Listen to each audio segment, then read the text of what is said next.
Jean-Sébastien Steyer, qui est paléontologue au CNRS et aussi au Muséum national d'histoire naturelle. C'est un spécialiste de la vie avant les dinosaures. Je ne sais pas si vous vous rappelez, on est il y a genre 300 millions d'années. C'est ça, à peu près. Voilà. Plus ou moins 1 million d'années. C'était en octobre. Ouais.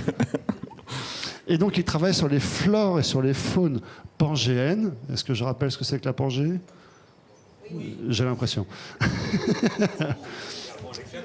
C'était avant l'éclatement, voilà. C'était à l'époque où tous les continents que nous connaissons aujourd'hui étaient réunis en un seul, et ça s'appelait la Pangée. Voilà. Et donc, il a écrit de nombreux livres. Que dis-je, nombreux ?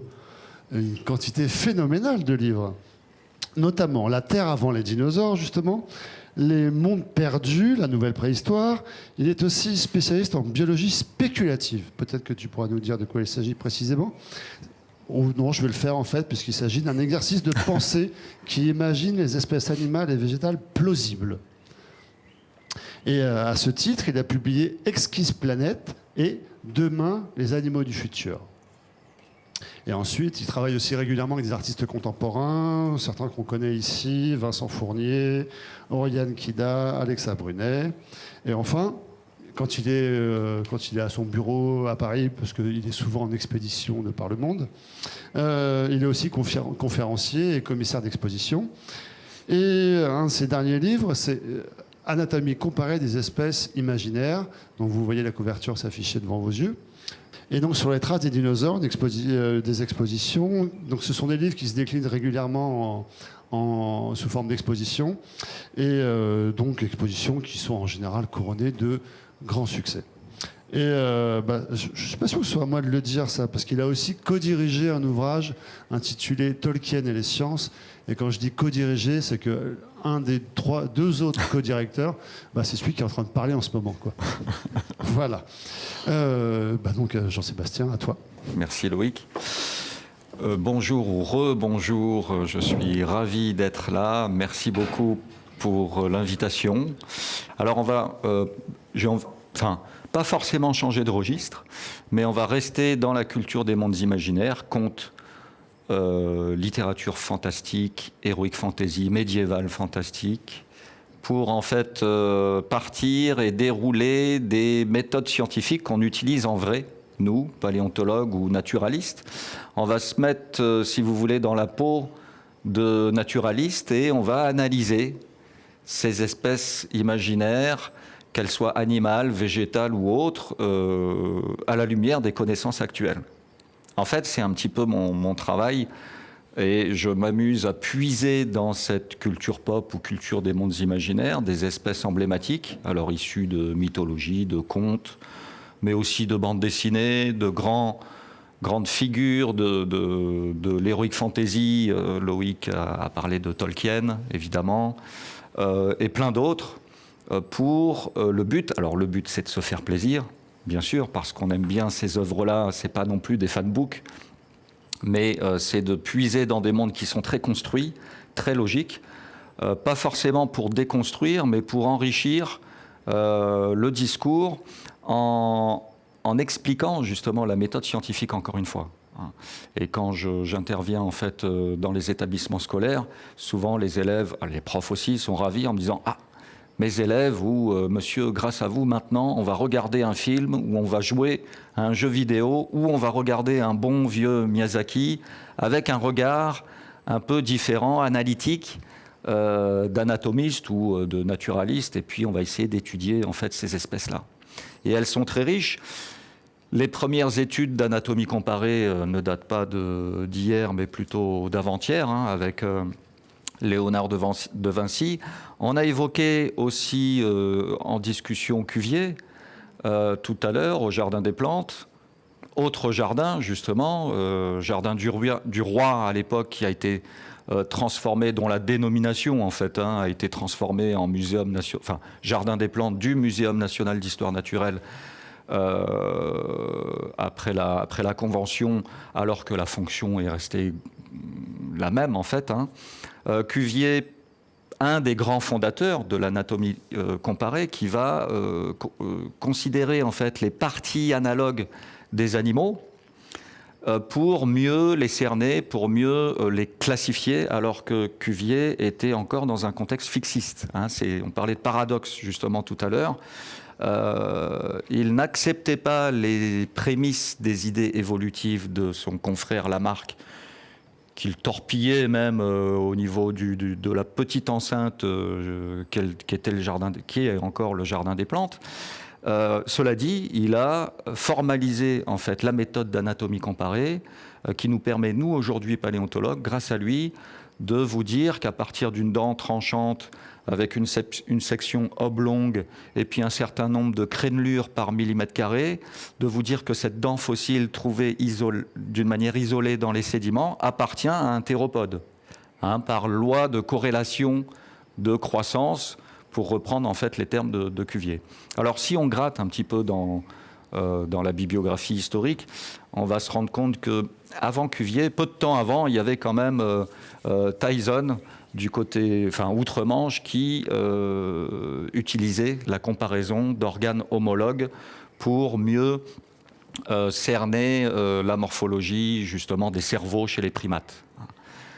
Et puis, si on parle d'animaux, bien sûr, chez les plantes, il y avait aussi des traités et des analyses de botanique comparée où les organes des plantes étaient justement quasi systématiquement comparés pour mieux remonter à l'origine en fait des organes et du coup l'évolution des plantes.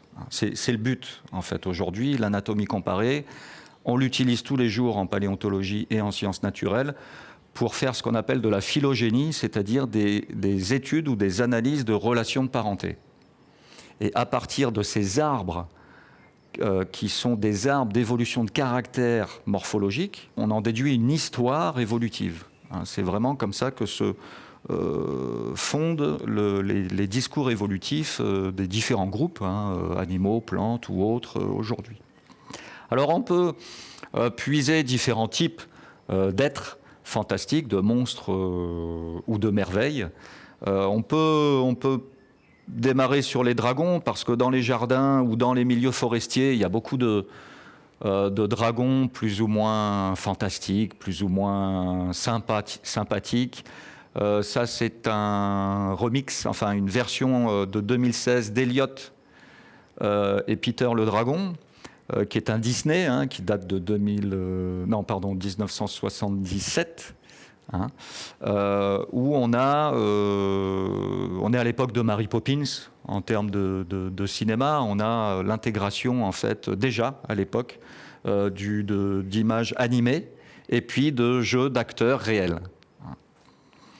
Donc Lucas n'a rien inventé, mais le dragon est une figure en fait naturaliste presque ou naturelle, intéressante, qui remonte loin aussi dans l'imaginaire collectif européen ou en tout cas occidental, puisque là vous avez l'huile de Raphaël qui est exposée en fait au Louvre. On est à peu près au début 16e. Raphaël reprend l'image du dragon comme bête des enfers, un animal monstrueux dans tous les sens du terme, qu'il faut tuer à tout prix et que Saint-Georges, dragonnier, enfin terrassier de dragon, va tuer pour sauver la veuve et l'orphelin, en gros. Alors, ça c'est très occidental. Si on analyse en fait le dragon du côté asiatique, par exemple, on a une forme chimérique également. Là, on voit un dragon qui a une sorte de tête de chien ou de loup, un corps amphibien ou reptilien avec des ailes de chauve-souris. On est dans la construction chimérique de l'espèce imaginaire. Ça marche aussi, on va le voir avec les plantes, très bien. Du côté asiatique, le dragon a un autre, on parle de morphotype en fait, ou une autre tête si vous voulez, tout simplement, avec un corps beaucoup plus allongé, beaucoup plus serpentiforme, voire un peu ichtyen, du côté poisson au niveau de ses écailles. Et il est beaucoup plus céleste.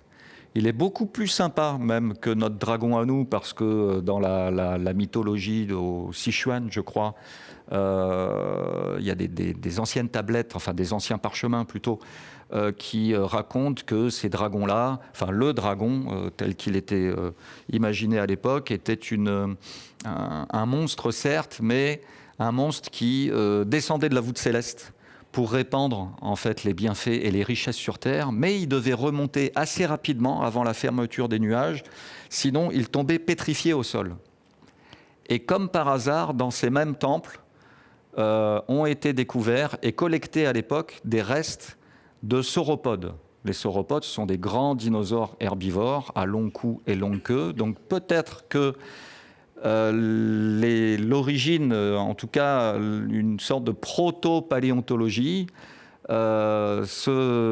s'exerçait déjà à l'époque. On connaît, alors en ce qui concerne des études ou des analyses de sciences naturelles ou de proto-sciences naturelles, on a des collections de coquillages dès une bonne trentaine de milliers d'années chez nos ancêtres sapiens. Peut-être que les Néandertaliens collectaient ou s'intéressaient évidemment de toute façon à la nature, puisque c'était vital.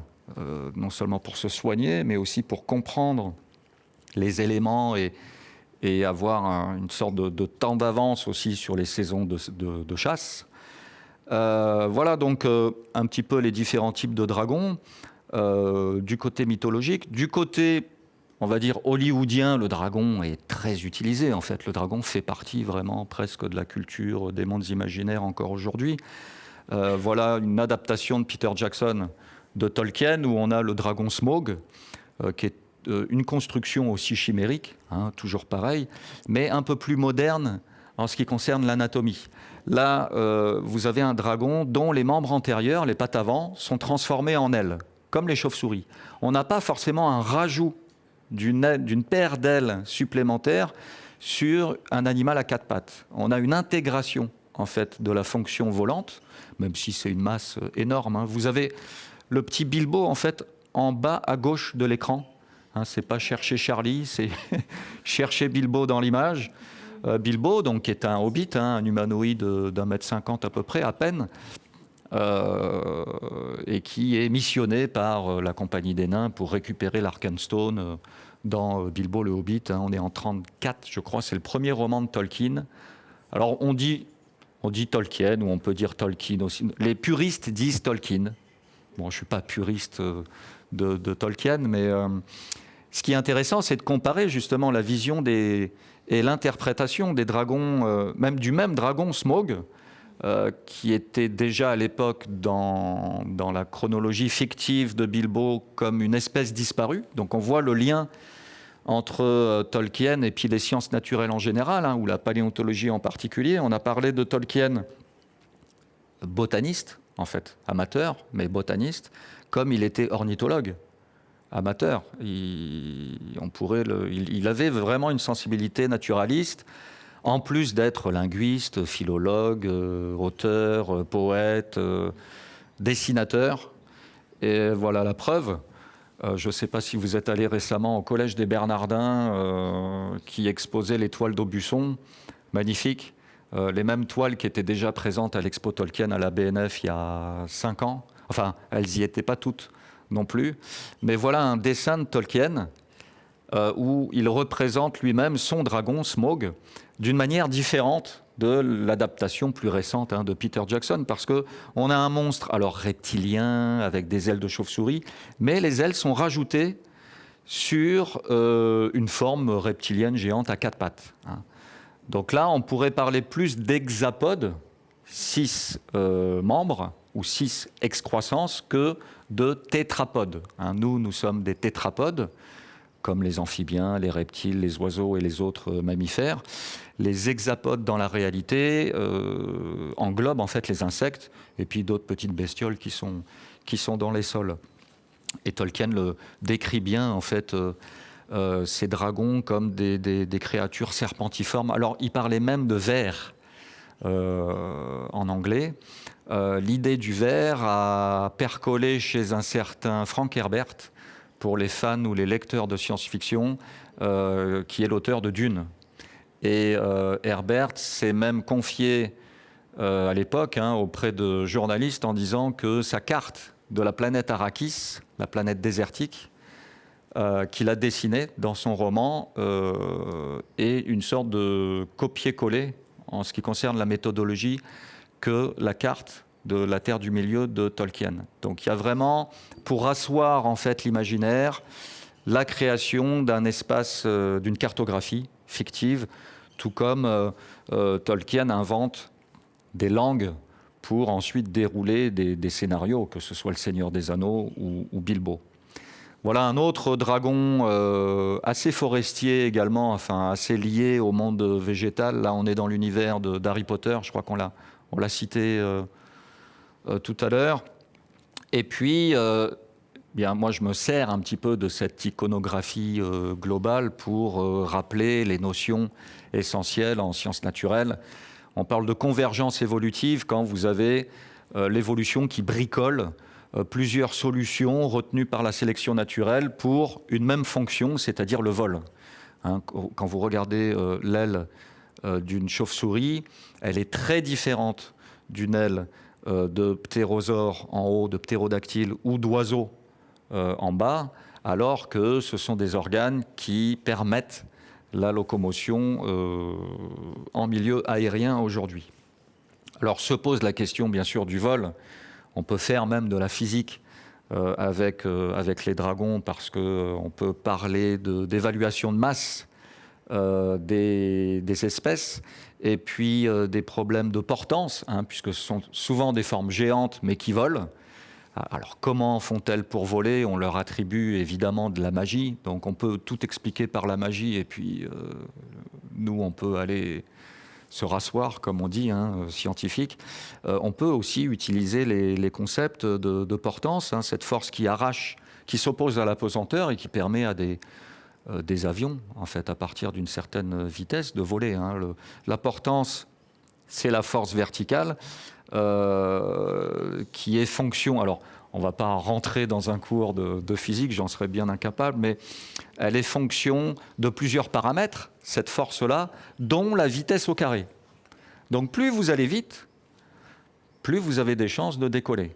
Alors évidemment, il faut avoir une surface et l'air conséquente. Et puis ce qu'on observe aussi, c'est que la sélection naturelle a retenu des formes géantes, comme les dragons, j'ai envie de dire, qui ont peut-être inspiré aussi et qui continuent à inspirer la faune paléontologique, que ce soit des formes géantes ou autres, inspirent beaucoup ce qu'on appelle les créatures designers, donc les cinéastes qui font des films avec des monstres, avec des plantes ou des espèces animales. Là, vous avez un ptérosaure, en fait, qui existait il y a à peu près 68 millions d'années, en pleine époque des dinosaures, un reptile volant, dont l'envergure correspondait à un petit avion touristique, quand même. C'est le record. Enfin, on ne connaît pas d'organisme volant plus grand que ça pour l'instant. Du côté des oiseaux, vous avez Argentavis, qui, comme son nom l'indique, est un fossile découvert en Argentine, et qui équivaut à un condor de à peu près 6 mètres d'envergure. Et puis du côté des arthropodes, des insectes, vous aviez des petites libellules de 60 cm qui évoluaient dans le ciel au Carbonifère il y a à peu près 300 millions d'années, aux côtés bien sûr de 1000 pattes de 2 mètres de long et de petites bestioles comme ça. Alors les ptérosaures, je ne vais pas non plus vous faire un cours sur les ptérosaures, mais il y avait plein de formes. C'était vraiment un monde à part, un peu comme les dinosaures. On parle beaucoup effectivement des dinosaures qui, comme en biologie de la conservation, comme le panda en biologie de la conservation, sert d'espèce bouclier pour parler des autres espèces en danger d'extinction ou de chasse, en fait, à cause de nos activités humaines. Les dinosaures sont, pour nous, paléontologues, une clé d'entrée pour parler aussi de ce qui se passe avant, pendant ou après. Donc là, ce sont des reptiles qui ont évolué indépendamment, en fait, des dinosaures, qu'on confond souvent. On parle de dinosaures volants. Or, les dinosaures étaient vraiment uniquement terrestres. Le dragon puise aussi son inspiration dans des espèces actuelles. On pense tous au varan, dragon de Komodo, le terme existe, du côté indonésien. Du côté australien, alors c'est plus petit qu'un varan, mais vous avez des lézards intéressants avec plein de pointes, plein de cornes, parce que aussi, vous allez imaginer votre espèce fictive en fonction du scénario ou des sentiments scénaristiques que vous voulez faire passer. Si vous voulez créer un être magique, esthétique, attirant, etc. Vous allez puiser du côté des plantes, des fleurs, hein, on en a parlé. Si vous voulez créer un monstre effrayant, vous êtes plutôt dans le registre du dragon, avec des pointes, avec des cornes, avec des dents, avec des griffes. Vous allez affubler en fait cette forme-là de tous les caractères morphologiques réels que vous observez dans la nature. C'est le cas par exemple de celui-là, c'est le cas des cératopsiens, les dinosaures à cornes et à crête en fait du Crétacé. Et puis du côté de la science-fiction utilise aussi les dragons. Je ne sais pas si vous connaissez Avatar de James Cameron. Les Banshees, finalement, ces espèces de montures sur la planète Pandora, sont des dragons un peu issus du registre de la science-fiction. Alors le dragon est plutôt une espèce entre guillemets moyenâgeuse, hein. On parle de médiéval fantastique ou d'héroïque fantasy si on veut faire de l'anglicisme. Et puis plus proche de nous encore, il y a des séries, hein, Le Trône de Fer ou House of the Dragon, qui est de Martin. Hein, ce sont des œuvres littéraires quand même à la base, hein, que ce soit Tolkien ou Martin du côté nord-américain. On a une adaptation sérielle de littérature conséquente avec des dragons divers et variés, plus ou moins réalistes, qu'on peut s'amuser à décortiquer. Alors Arnaud Raphaëlian, l'illustrateur, on a travaillé ensemble pour le livre parce qu'il a une touche très naturaliste sous forme de planches anatomiques où il propose en fait des adaptations, des reconstitutions. Il propose en fait des dents à base de silex pour expliquer le feu en fait qui sort de la bouche du dragon. On ne connaît pas d'espèce réelle capable de faire ça. Par contre, dans l'autre sens, j'ai envie de dire, il y a des petits insectes, notamment le carabe bombardier, qui est un coléoptère qui est capable de se défendre activement en crachant par le bas un mélange. Alors, ce n'est pas des flammes, c'est un mélange de peroxyde d'hydrogène et un autre composé qu'il sécrète indépendamment dans son abdomen, et quand il crache les deux liquides en même temps, ça fait une réaction exothermique et brûlante en fait pour le prédateur qui veut le manger. Autre espèce, autre registre, Totoro de Miyazaki et son camphrier, important le camphrier parce que c'est une œuvre japonaise. C'est presque même un kaiju pour ceux qui connaissent le cinéma de monstres, sauf que Totoro est un monstre gentil, très emblématique, qui vit dans cette espèce de plante totem, j'ai envie de dire, au Japon. Dans la culture japonaise, le camphrier, c'est comme le ginkgo. C'est un des arbres qui résiste à Hiroshima et Nagasaki. Le camphrier est même présent sur l'emblème de l'université de Kyoto. Le Japon a le plus grand camphrier du monde qui fait 25 mètres de haut sur la préfecture de Kagoshima. Et du coup, c'est pas pour rien que Miyazaki reprend cette plante, enfin cet arbre totem, pour en faire le monde de son animal favori, quoi. Totoro. Donc voilà en fait un arrêt sur image du film quand la petite Mia et sa sœur arrivent dans la maison des parents. La maman est malade.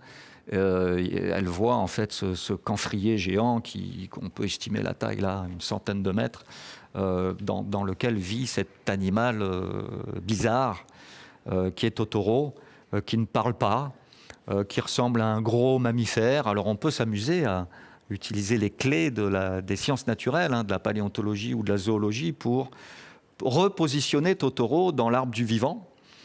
C'est ce qu'on a fait d'ailleurs avec Arnaud. On a des caractères, on a une chimère aussi, on a un nounours sympathique avec des oreilles de lapin, une posture un peu de hibou. D'ailleurs, il vole de branche en branche, on ne sait pas trop comment. Il a une denture très particulière. Chez les mammifères, en fait, fossiles et actuels d'ailleurs, la denture, donc votre dentition plus votre modification de la dentition au cours de votre croissance, va indiquer en fait votre appartenance à votre groupe. Si vous êtes plutôt ruminant, vous allez avoir une denture composée de dents râpeuses, avec des côtes, enfin ce qu'on appelle des côtes, c'est-à-dire des crénelures qui vont être transversales.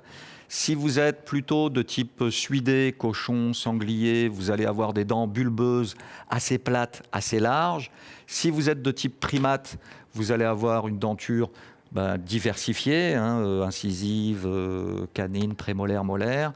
Si vous êtes de type plutôt cétacé, baleine et compagnie, vous pouvez avoir des fanons ou des dents un peu plus crénelées comme les dauphins, qui se nourrissent de calmars et qui attrapent en fait des poissons, etc. Donc la denture est très importante. Et quand j'ai découvert Totoro il y a une dizaine d'années en fait maintenant, grâce à ma fille, j'ai vite, quand Totoro bâille, j'ai vite pris la télécommande et j'ai fait un arrêt sur image. Alors je me suis fait engueuler évidemment, mais qu'est-ce que tu fais papa? Alors je lui ai dit, j'analyse la denture de Totoro pour le reclasser dans l'arbre du vivant. Alors, c'est intéressant parce que justement, à un moment, la petite héroïne Mia, ou sa sœur, je ne sais plus, monte dans ce camphrier magnifique géant et puis tombe. Et elle rebondit sur ce nounours énorme qui est réveillé du coup et qui bâille. Et donc, on voit des incisives, en tout cas des dents qui ressemblent sur le devant aux incisives. Et puis directement, on passe à des molaires. Et pas plus tard que hier, j'ai demandé à mon voisin de bureau, le professeur Gerbrandt, qui est spécialiste des mammifères fossiles, ce qu'il pensait de Totoro, en lui décrivant, parce qu'il ne connaissait pas, en lui décrivant la bête, en lui disant, en fait, il y a des incisives, il y a des molaires, tu le classerais où? Il me dit, c'est pas possible. Fonctionnellement, ça ne marche pas, tu ne peux pas avoir des dents qui sont spécialisées dans le cisaillement, directement en lien avec des dents qui broient. Je lui dis oui, mais les rongeurs, quand même, ont des incisives et des molaires seulement.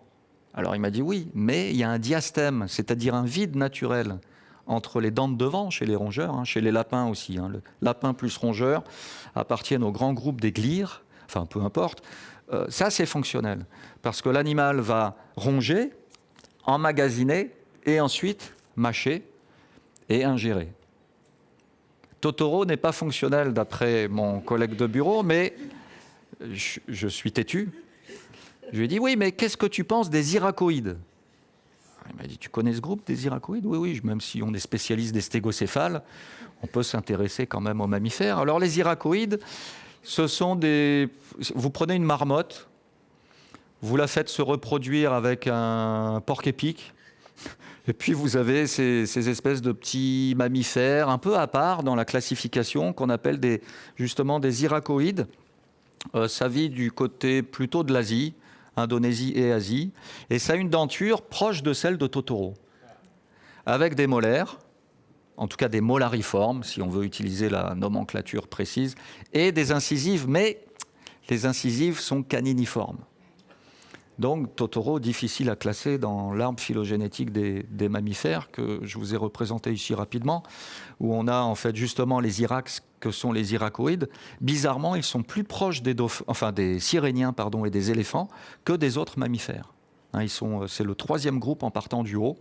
Vous avez les éléphants, les lamantins et les dugons, et puis les iracoïdes. Et puis ensuite un autre embranchement, bleu et vert, qui regroupe les autres mammifères, en gros.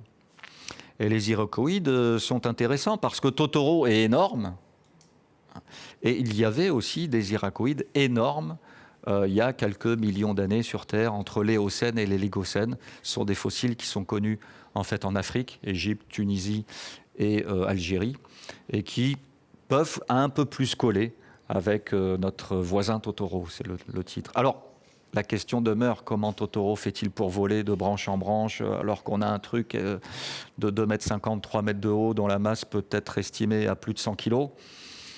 Eh bien, quand vous regardez les oiseaux, ils sont truffés de sacs aériens, de systèmes d'allègement non seulement du squelette mais aussi des organes. Ils ont des poumons, comme tous les tétrapodes, bien sûr, mais en plus, ils ont des sacs qui leur permettent justement d'alléger leur corps. Ils ont aussi, alors il y en a vraiment partout, hein, au niveau cervical, au niveau abdominal, etc. Ils ont aussi des os creux, hein, ça vous le voyez quand vous mangez un poulet, si vous mangez de la viande bien sûr, vous cassez l'os de la cuisse par exemple, l'humérus, et puis vous avez, le fémur, et puis vous avez un os creux. C'était le cas des ptérosaures, comme par hasard, qui étaient volants. C'était même le cas des théropodes, donc des dinosaures carnivores à l'origine des oiseaux. Donc il y a une sorte de, j'aime pas le terme de prédisposition, parce que l'évolution n'est pas une succession d'adaptations, mais de structures qui permettaient aux descendants d'aller un peu plus loin, en tout cas un peu plus haut. Donc Arnaud Raphaëlian, l'illustrateur, propose une dissection du pauvre Totoro avec des poumons, puisqu'un pseudo-mammifère est un être qui respire avec des poumons, évidemment. Et puis il a des sacs aériens un peu partout aussi sur le corps. Loïc, tout à l'heure, a parlé des Ents, qui sont des êtres aussi très intéressants. Les Ents, ce sont des créatures imaginées par Tolkien, évidemment. On les voit la première fois dans l'adaptation de Peter Jackson, dans la forêt de Fangorn, quand nos deux hobbits favoris, Sam et Frodon, je crois, s'échappent des griffes des orques. On les voit... Non, c'est Merry et Pippin, pardon. Enfin, peu importe. Vous avez des hobbits qui s'échappent, en fait, dans une forêt mystérieuse qui parle, qui est décrite comme ça, avec des êtres qui sont presque millénaires. Et ce sont des êtres qui ressemblent, en fait, à des arbres, mais qui sont pensants, qui sont parlants, et qui représentent en fait différentes essences végétales. Et là, on sent tout de suite la pointance de Tolkien avec toute cette longue tradition de mythes et légendes qui puisent dans le milieu, dans le monde en fait végétal, depuis la mandragore au Moyen-Âge, qui était affublée de vertus presque magiques, en passant par l'Égypte ancienne. Le monde du jeu de rôle aussi puise dans ces espèces botaniques réelles, des monstres ou des espèces diverses et variées. En bas à droite, c'est un personnage d'Harry Potter qui sort une mandragore, qui parle, et puis hop, elle remet la mandragore dans un pot. Alors, la mandragore a toujours titillé l'imagination de par ses racines anthropomorphes, mais aussi ses vertus aphrodisiaques, et puis pleine de composés vitaminés aussi.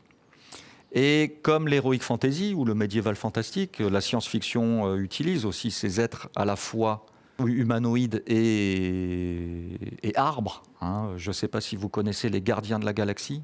Pour les fans de science-fiction, vous avez un personnage qui s'appelle Groot, qui est une version finalement de l'espace, des Ents.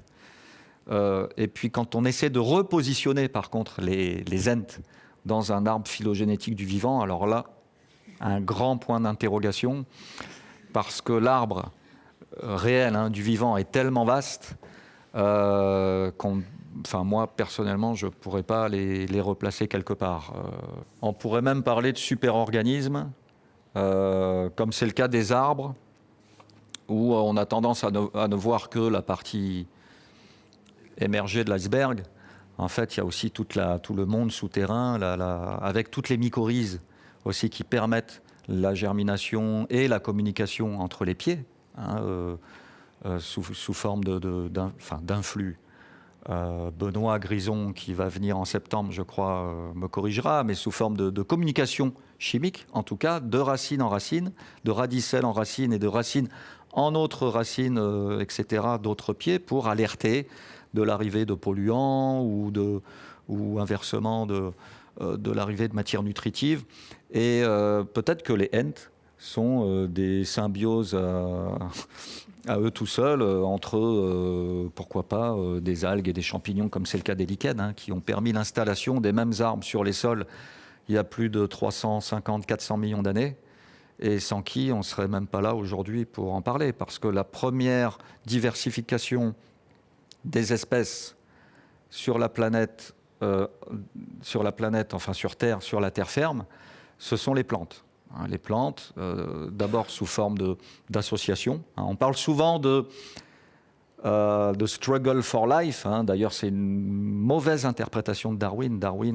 Struggle, selon Darwin, c'était plus au niveau du maintien de la vie, plus que de la lutte du plus fort. Alors après, évidemment, c'est repris par son neveu, je crois, Galton, pour des thèses eugénistes, enfin en darwinisme social. Mais il a beaucoup été mal interprété, le pauvre Darwin. Et il n'a jamais dit au passage que l'homme descendait du singe. Il n'a jamais écrit. Il a écrit que l'homme et le singe avaient un ancêtre commun. Et c'est très différent en termes de phylogénie, justement. Mais sans ces associations, finalement, qui ne sont pas des compétitions ou des combats, il n'y aurait pas eu l'installation, après les plantes, d'arthropodes sur la terre ferme, donc d'insectes, de myriapodes, des petites bêtes, qui ont permis ensuite l'installation, une troisième vague, si vous voulez, continentale de diversification, chez nous, les tétrapodes. Des poissons à nageoires charnues se sont transformés en amphibiens géants. Enfin, c'était des salamandres de 2 mètres de long à peu près. Et le passage entre la nageoire charnue de ces espèces fossiles-là, fossiles ou actuelles, regardez le sélacanthe, il existe encore. On ne parle plus de fossiles vivants non plus, on parle d'espèces panchroniques, c'est-à-dire qui traversent les âges, parce que si on utilise le terme de fossiles vivants, il faudrait taxer quasiment tout le vivant de fossiles vivants. Parce que nous, on a 300 000 ans, donc on est tout jeune, quoi. Voilà un petit peu les grandes phases de l'évolution du vivant, en tout cas végétal. Là, je travaille assez régulièrement au Maroc, dans la vallée de l'Argana. Dans cette belle vallée, grosso modo, entre Marrakech et Agadir, une vallée rouge, justement, on parlait des rougiers ou des rufes du bassin de l'Odève dans l'Hérault tout à l'heure à table. Argana, le bassin de l'Argana est contemporain en fait au bassin de l'Odève. Donc ce sont des sédiments très rougeâtres du Permien et du Trias. On est autour de 250 millions d'années, plus ou moins 1 million d'années. Allez. Et sur ces terres-là poussent les fameux arganiers, dont les collègues marocains ont trouvé finalement qu'ils avaient du mal en fait à les faire pousser en serre, hors sol, enfin si je puis dire, hors région. Et ils ont finalement réussi à trouver qu'il y avait une double mycorhisation pour favoriser en fait la germination des graines. Donc encore une fois, on est dans l'association champignons et phanérogame, en fait, tout comme des associations remontent même à des formes marines, les cyanobactéries, qui participent, il y a plusieurs milliards d'années sur Terre, au dégazage de l'oxygène dans les couches atmosphériques, ce qui nous permet aujourd'hui de respirer quand même. Donc merci les cyanobactéries. Et puis, pour finir sur les plantes chez Tolkien, il y a les collègues contributeurs de notre livre qui se sont même amusés à proposer des cartes phytogéographiques en fonction des cartes de Tolkien et de Christopher Tolkien, parce que Christopher, le fils, qui est décédé il y a quelques années, mais qui a beaucoup édité les œuvres de son père, post-mortem du coup, a affiné aussi les cartes de la Terre du Milieu du père. Et je dis bien les cartes, parce que c'était des ébauches. Il y a des collègues géographes, cartographes, qui travaillent encore sur la genèse de certaines régions fictives de la Terre du Milieu, tant ces cartes-là sont abouties, quand même. Et donc, ils se sont amusés à coller des biomes végétaux sur la carte de la Terre du Milieu. Et puis, on peut aussi parler d'arbres en termes de, je l'ai déjà évoqué, du vivant, en replaçant toutes ces espèces-là, imaginaires bien sûr, sur un arbre à l'ancienne. Ça, c'est puisé de Ernst Haeckel, qui était naturaliste au 19e et artiste. Vous connaissez Kunstformer der Natur, les formes artistiques de la nature, qui ont inspiré beaucoup d'artistes art déco, art nouveau. L'exposition universelle, le pavillon, un des pavillons de l'expo universelle, c'est quasiment du Haeckel. Enfin, vous avez tous en tête ces magnifiques planches de radiolaire ou de de plantes ou d'animaux ou de formes intermédiaires, justement, de méduses ou de cnidaires et autres. Et on peut s'amuser à repositionner, en fait, ces espèces imaginaires dans un arbre du vivant. J'ai encore quelques diapos sur le marsupilami, qui vit aussi dans les arbres, quand même. Il construit des nids, le marsupilami. Il est intéressant parce qu'il est quelque part arboricole. Alors, pour la petite histoire, c'est issu en fait du cerveau de Franquin, enfin du cerveau de l'imagination de Franquin, on est en 52, et plus récemment Frank P. de l'école de Franquin, un dessinateur belge de Bruxelles, reprend d'une manière un peu plus, on va dire, adulte, la bête, avec un morphotype différent. On peut faire de l'anatomie comparée de la même espèce imaginaire au cours de l'histoire de la bande dessinée, tout comme on peut faire ça avec l'histoire du cinéma. Mais à l'origine, ce sont un groupe de joyeux, un joyeux groupe de dessinateurs qui prennent le tram ensemble entre la région, la banlieue en fait de Bruxelles et qui se moquent un peu du poinçonneur du tramway à l'époque, on est dans les années 50, qui poinçonne, il ferme la porte en même temps avec son bras gauche ou inversement, et puis il se cale à une perche pour ne pas tomber en plein mouvement, et puis les dessinateurs se disent il faudrait imaginer une espèce de mammifère avec peut-être une queue très longue qui lui permettrait de faire encore plus de choses, et puis de là a germé l'idée du marsupilami. Le marsupilami, qui est alors je ne vais pas relire toute la citation en fait de Franquin sur la genèse du marsupilami, mais on est un petit peu dans cette construction chimérique qui existe finalement. La nature nous surprend toujours. Alors j'ai mis cette photo-là à l'écran, l'ornithorynque, mais je pourrais mettre cette espèce d'insecte, comment il s'appelle, la courtilière, avec une tête de crevette. Un corps de grillon, des espèces de pattes de taupe, le truc chimérique, quoi. Et d'ailleurs, quand les naturalistes, les premiers naturalistes occidentaux ont ramené des dépouilles d'ornithorynques à leurs collègues à Paris, à Londres ou ailleurs, ils se sont fait presque mettre dehors en disant « mais ça c'est un canular de taxidermiste, tu me ranges ça, je veux. » Ils y croyaient pas, quoi. Parce que c'est un animal quand même assez rare, qui appartient à un groupe assez ancien de mammifères, qu'on appelle les monotrèmes, dont il reste aussi une autre espèce, aujourd'hui, l'échidné, qui ressemble à un porc-épic avec une petite trompe là, de fourmilier. Et ce sont des mammifères très spéciaux qui pondent encore des œufs. Ils pondent des œufs, alors la coquille est souple. Chez les marsupiaux, le développement se fait dans la poche. Et puis chez les placentaires dont nous appartenons, le développement se fait intra-utéro complètement. Donc il y a plusieurs types en fait, de reproduction chez les mammifères. Donc il reste aujourd'hui que ces deux espèces, mais il y a une vingtaine de millions d'années, il y en avait plein d'autres en fait. Et puis le marsupilami, alors il pond des œufs dans les histoires, dans les bandes dessinées. Il a un nom trompeur parce que c'est pas un marsupial, il n'a pas de poche. Il pond vraiment des œufs en fait dans un nid douillet qu'il construit lui-même, qui est assez complexe, qui est en hauteur pour échapper aux prédateurs, ça c'est assez classique, et qui est décoré de plantes, un petit peu comme les oiseaux jardiniers vont puiser dans la nature naturelle ou la nature plastique, des choses pour égayer leur nid et attirer la femelle pour la reproduction. C'est beaucoup d'énergie en fait dépensée pour la reproduction, beaucoup plus que pour la nutrition, mais il y a des subtils équilibres qui s'instaurent aussi. Pensez au paon, la roue du paon, là on atteint la limite entre le handicap moteur du vol et puis la séduction pour la reproduction. C'est le seuil. Enfin, peut-être que certains cératopsiens, des dinosaures à crête, avaient des trucs fantastiques comme le paon, mais tout est une question d'équilibre en fait dans l'évolution. Et puis ce marsupilami a une queue démesurée, Alors on s'est posé la question, évidemment avec Arnaud, l'illustrateur naturaliste, est-ce que cette queue est composée d'une multitude de vertèbres ou de quelques vertèbres hyper allongées? À votre avis, pensez au cou de la girafe.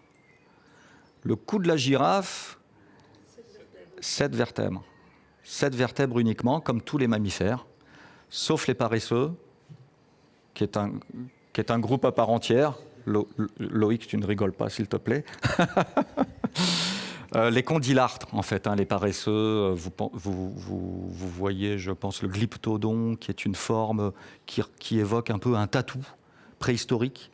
Si vous venez à Paris au muséum, je vous montrerai le mégathérium, qui est un paresseux géant arboricole. On l'a refait en train plutôt de s'appuyer sur des arbres plutôt que dans les branches. Mais 7 vertèbres, donc on a chez la girafe, qui a un cou super allongé, uniquement 7 vertèbres qui sont elles-mêmes très allongées. Et ça, reproduit ou copié-collé sur la queue du marsupilami, on a préféré proposer, comme c'est le cas dans la vraie vie, j'ai envie de dire, une multitude de vertèbres. Il y a plusieurs espèces, le pangolin arboricole. Il y a beaucoup de primates qui se servent de leur queue comme 5e membre aussi pour s'agripper aux arbres. Il y a certaines espèces de lézards. Et puis, Franquin nous explique et nous dessine que le marsupilami, il est capable, avec sa queue, de pêcher des piranhas, de la mettre en boule pour frapper les ennemis, de s'en servir comme lasso. Donc ça implique quand même une motricité extrême. Il est capable de s'appuyer sur sa queue pour se reposer un peu comme chez les kangourous. Alors moi, je vois les organismes de l'intérieur, c'est une déformation professionnelle parce que je traverse souvent la galerie d'anatomie comparée pour aller dans mon bureau qui est au fond à gauche là. Mais la queue du kangourou est intéressante parce que, alors il y a des vertèbres, plus que 7, alors qu'il y en a 7 au niveau cervical, il y en a plus que 7, je ne les ai pas comptés, en fait, au niveau caudal, mais c'est truffé de ligaments cartilagineux qui permettent vraiment d'avoir un organe assez robuste et qui permet justement la suspension sur trois pattes, en fait. Un petit peu comme les anciennes représentations des dinosaures. Aujourd'hui, on a changé quand même de configuration depuis 50 ans. On a réétudié les vertèbres des dinosaures et on a vu qu'elles étaient plutôt dans la continuité horizontale des corps et des cervicales, justement, pour des raisons d'équilibre. Que ce soit chez les sauropodes, les grands, gros, à longue queue et long cou, que chez les théropodes d'ailleurs, pour des raisons d'équilibre. Et puis, quand on a fait de l'histologie osseuse, on s'est rendu compte aussi qu'il n'y avait pas aucune structure vestigiale ligamenteuse ou cartilagineuse attachée aux apophyses, en fait. Donc, sauf chez l'iguanodon, quand même. Chez l'iguanodon, on a des croisillons fossiles de ligaments sur toute la colonne vertébrale. Mais l'iguanodon, il est un petit peu à part. Donc, voilà un petit peu le rendu graphique de cette espèce arboricole intéressante qu'est le marsupilami. Je ne sais plus dans quel album, un des premiers, je crois, où on voit le marsu, on le voit pêcher avec sa queue. Des piranhas, parce qu'il mange des piranhas, en Palombie, qui est une république très démocratique, coincée en Amérique centrale et en Amérique... C'est marrant de voir aussi cette cartographie fictive. Franquin et ses collègues inventent un pays, la Palombie, tout comme encore aujourd'hui, les éditeurs chez Marvel inventent le Wakanda en Afrique, ça sonne africain, Wakanda, pour asseoir en fait l'origine de Black Panther ou d'autres super-héros. Hergé, tout à fait, Hergé. Et on a calculé, en fonction de la longueur de la queue du marsupilami, la vitesse de l'influx nerveux, parce qu'il faut être quand même réactif. Quand on vous mord le bout de la queue qui fait 10 mètres, et il faut que ça aille vite pour sortir dès que vous êtes mordu la queue et pêcher du piranha. Donc, conclusion, en fait, vous avez un système nervomoteur au niveau caudal proche des tentacules, des krakens, enfin des vrais krakens, c'est-à-dire des calmars géants qui ont des nerfs gainés de protéines, je crois que c'est une protéine, la myéline, qui optimise la vitesse, en fait. Chez nous, on en a. Ouais. Et plus votre gaine de myéline est épaisse, plus votre influx nerveux ou votre potentiel d'action, on dit maintenant, est rapide. C'est ça. Mais ça impliquerait une queue un peu plus grosse au niveau diamètre que celle dessinée par Franquin. Juste un détail, le paresseux, alors, vous n'avez pas dit combien il avait de vertèbres? Alors, je crois que c'est moins de 7. Je crois que 7, c'est un peu le standard, on va dire, un petit peu comme beaucoup de tétrapodes ont 5 doigts. D'ailleurs, quand on a découvert les premiers tétrapodes dans des couches du Dévonien avec 7 ou 8 doigts, on s'est dit, mais c'est pas possible. Et puis, quand on a comparé les nageoires charnues des poissons osseux un peu plus anciens aux tétrapodes à 7 ou 8 doigts, on a fait le lien. Mais on a dû un petit peu revoir nos copies parce qu'on pensait que 5, c'était un nombre maximum, pour pas dire un peu idéal, d'où, par anthropomorphisme ou anthropocentrisme, d'où peut partir plusieurs lignées de mammifères aussi. Les chevaux, évidemment, perdent des doigts au cours de leur évolution, jusqu'à avoir 3 doigts réels aujourd'hui, enfin un seul fonctionnel, évidemment. Et on a plutôt une réduction du nombre de doigts qu'une multiplication. On observe quand même que les premiers tétrapodes avaient plus de 5 doigts. Il y a certains reptiles marins, au Jurassique, qui avaient plus de 5 doigts. Et c'est souvent lié à une adaptation au milieu marin. Alors, on n'a pas compté le nombre de doigts chez le marsupilami, mais je pense qu'on est chez une sorte de mammifère un peu classique. Bien que Frank P., le dessinateur récent, le fait avec des doigts un peu de primates et même une locomotion de primates. On a fait une fausse conférence au musée des Confluences avec Frank P., qui était génial. C'était retour d'expédition en Palombie, dans l'auditorium du musée des Confluences, très, très sérieux. Un paléontologue et un artiste naturaliste reviennent de Palombie avec des indices.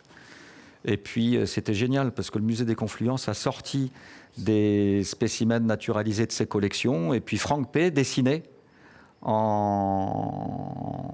temps réel, en fait, son marsupilami.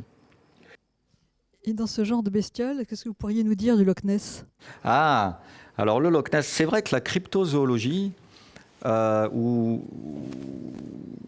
cryptozoologie. Alors Benoît Grison, cet automne, en parlera mieux que moi. C'est spécialiste de la sociologie, de la cryptozoologie. Il n'est pas cryptozoologue. Il ne va pas courir après le Yéti ou le Loch Ness. Mais le Loch Ness a été démystifié, je crois, dans les années 70 seulement. On sait maintenant que ce sont des... il y a beaucoup de résineux, des forêts de conifères tout autour du loch, avec un renouvellement des pieds. Et de temps en temps, vous avez des branches ou des troncs qui tombent dans l'eau, qui dégazent par pétrification, qui tombent, en fait, qui coulent au fond du lac. Le lac est très profond. Et au fond, il y a des phénomènes d'anoxie et de fermentation qui ont lieu et qui font que il peut de nouveau, la structure ligneuse en fait, de la plante peut être de nouveau gonflée par des gaz et remonter de temps en temps en surface pour mieux sombrer encore au fond. Et quand les Écossais sortent le soir de leur taverne dans une surface lacustre brumeuse et qui voient en fait ces allées-venues verticales en fait d'arbres, ils ont interprété ça un petit peu comme le monstre du Loch Ness, quoi. Mais le lac est intéressant au niveau géomorphologique quand même, parce que c'est un lac très profond. C'est un des plus profonds lacs du monde avec le Baïkal, et il est connecté à la mer aussi. En fait, il est sur une faille. Je crois que c'est une faille crustale, donc qui descend même jusqu'à la base de la croûte terrestre, à peu près 30 km de fond. Et du coup, ça ouvre aussi à l'imaginaire collectif. Mais c'est marrant de voir aussi l'évolution iconographique de cette espèce fictive. Hein. Soit c'est basé sur ce qu'on appelle des pinnipèdes, donc des phoques, des morses, des otaries. Soit c'est du reptile marin mésozoïque. Soit c'est de la loutre un peu magnifiée par la taille ou on ne sait quoi. Donc il y a beaucoup de... Le Yéti, c'est pareil. Le Yéti, il y a des traces des peaux qui ont été analysées en génomique. Et c'est du yak, ou ça peut être de la panthère aussi, mais ce n'est pas du Yéti. Par contre, la cryptozoologie est intéressante parce qu'elle relève de la méthode scientifique de récolte de témoignages, de bibliographie, d'exploration d'espaces de plus en plus lointains ou reculés. Donc on a quand même trouvé une espèce de bovidé, je crois, ou de capridé au Laos, il y a une quinzaine d'années. C'était passé sous les radars, c'est le cas de le dire, parce qu'on pourrait dire, oui, aujourd'hui, on connaît toute la couverture terrestre grâce aux radars, aux satellites, etc. Oui, mais non, en fait. Et puis, à chaque fois qu'on envoie un bathyscaphe dans une fosse quelconque, on trouve des trucs hallucinants. Et puis, en termes de paléobiodiversité, alors là, je ne vous explique pas, on n'est pas au chômage, quoi. Statistiquement, il y a... Rien qu'en dinosaures, il y a 2 espèces par mois qui sont décrites de par le monde. Nouvelles. On ne connaît que les plus grandes ou les plus médiatiques, mais il y en a beaucoup qui ne passent pas le crible des médias non plus, parce que pas forcément très intéressantes ou quoi, mais on est à peu près à 2 espèces nouvelles de dinosaures par mois, depuis 50 ans. Aujourd'hui, plusieurs milliers déjà sont connus d'espèces. Qu'est-ce que c'est qu'une espèce ? Alors une espèce, c'est une excellente question parce qu'on n'a pas la même définition que les zoologistes, qui n'ont pas la même définition que les botanistes, qui n'ont pas la même définition que les généticiens. Enfin, en ce qui concerne les espèces actuelles, les collègues biologistes au sens large sont quand même tous d'accord pour parler de flux génétiques où on a des individus, des populations d'individus qui sont interféconds, dont la descendance est viable et reproductible. Bon, mais en paléontologie, avec des nuances. Et puis des hybridations. Enfin, alors là, les plantes ont tout inventé en termes d'hybridation. Mais en paléontologie, on a une notion très typologique en fait des espèces. C'est-à-dire qu'on va baser... Quand on trouve un fossile sur le terrain, on le ramène pour étude au laboratoire le plus proche. Alors ça peut être Paris si vous êtes à Agadez, ça peut être Marrakech si vous êtes au fin fond du Maroc. Ça dépend en fait du lieu et du pays. Une fois que l'étude est faite et que votre description ostéologique est faite, vous allez comparer en fait chaque ossement avec tout ce qui est connu de par le monde. Alors maintenant, c'est pratique parce qu'on a des bases de données de scan 3D des os. Si c'est déjà connu, ça peut être intéressant quand même parce que ça peut être une nouvelle occurrence d'une espèce déjà connue ailleurs.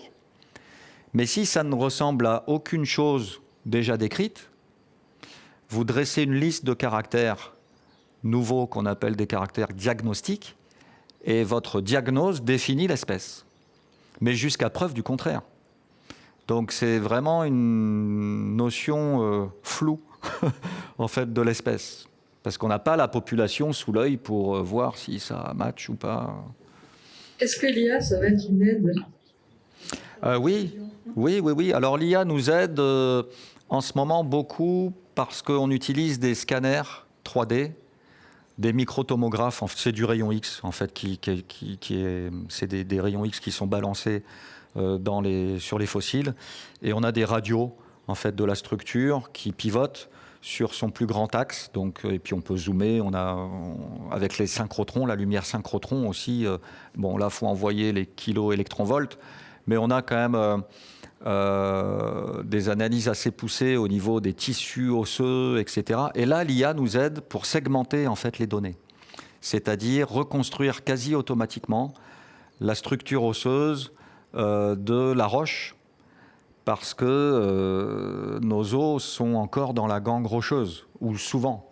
Donc il faut dire à la machine, ce que je veux reconstituer en 3D, c'est cette limite-là, c'est ce contraste-là entre le sédiment et l'os que je veux modéliser en 3D, qui va me donner l'image 3D justement du fossile en question.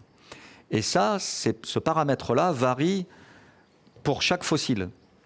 Chaque fossile a son type de préservation propre en fonction du degré d'ossification, mais aussi en fonction du milieu. Le sédiment ne va pas être le même, il peut être plus ou moins calcaire, plus ou moins silicieux. Donc, à chaque fois, on fait un test, on rentre les paramètres dans l'IA, et l'IA, magique, nous sort la reconstitution. Mais il faut quand même vérifier ce qu'elle fait, parce que des fois, on a des trucs un peu bizarres, on se dit, il y a une apophyse là? Non, non, il n'y a pas d'apophyse. Bon, donc, et là, l'IA s'est plantée. Donc, il faut quand même de l'humain derrière l'IA, et je pense que c'est le cas pour toutes les disciplines. De l'IA sans humain, là, c'est l'intelligence humaine qui devient artificielle.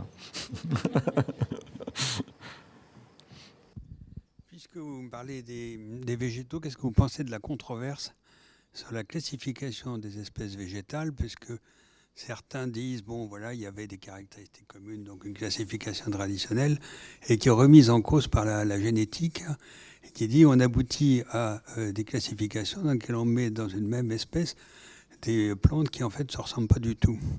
Et apparemment, il y a une controverse très forte entre les deux écoles. Oui, je ne suis pas légitime pour trancher, mais ce que j'observe dans ma discipline, en paléontologie des vertébrés, ou en paléontologie en général, des invertébrés, ou en paléobotanique, c'est les mêmes discussions.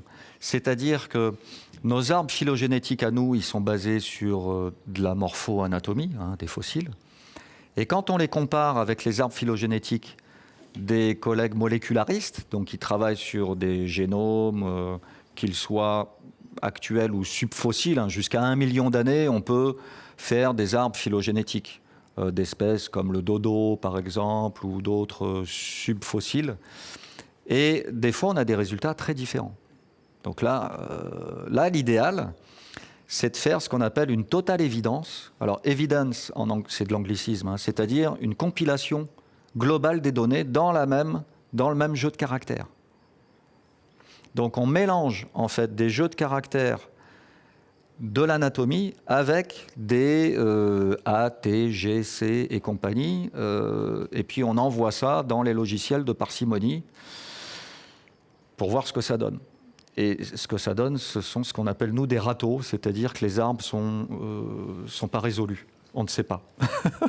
Et là, les discussions se translatent sur, je vais rentrer un petit peu dans le détail, sur la pondération des données. Parce qu'on a beaucoup plus de données au niveau génomique qu'au niveau morpho-anatomique. Nous, à partir d'un fossile, on va en extraire 200 caractères morpho-anatomiques. Les généticiens, avec un échantillon d'ADN, ils vont vous faire une séquence de quelques milliers de caractères. Donc il faut pondérer.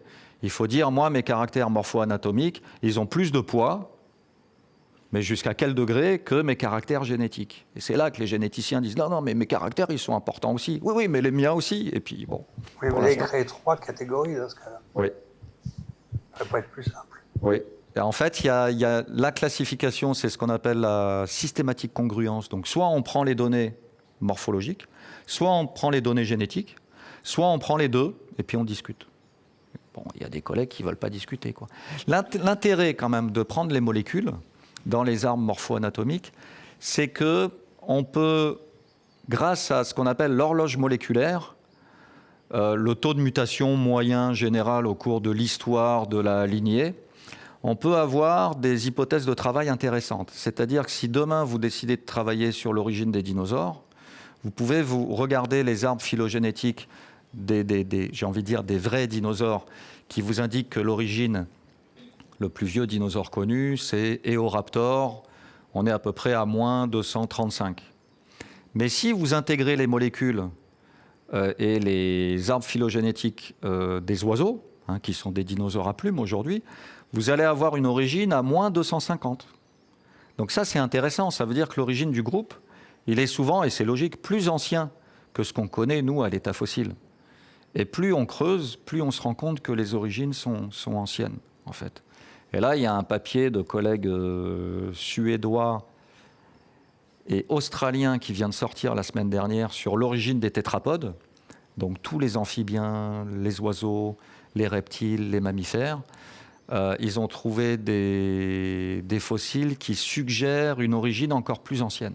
Ah, il semblerait que ce soit le fameux dipneute, là, il y a 400 millions d'années. Oui, les dipneustes, oui, ils sont intéressants parce que j'ai cité le sélacanthe, mais il y a d'autres poissons vivants aujourd'hui qui ont ce qu'on appelle dipneustes, hein, double respiration, des branchies et des poumons, et qui seraient des vestiges de ces poissons qui auraient donné en fait les tétrapodes à l'époque, comme le sélacanthe. Et quand on regarde leur génome, on se rend compte que l'origine est effectivement plus ancienne.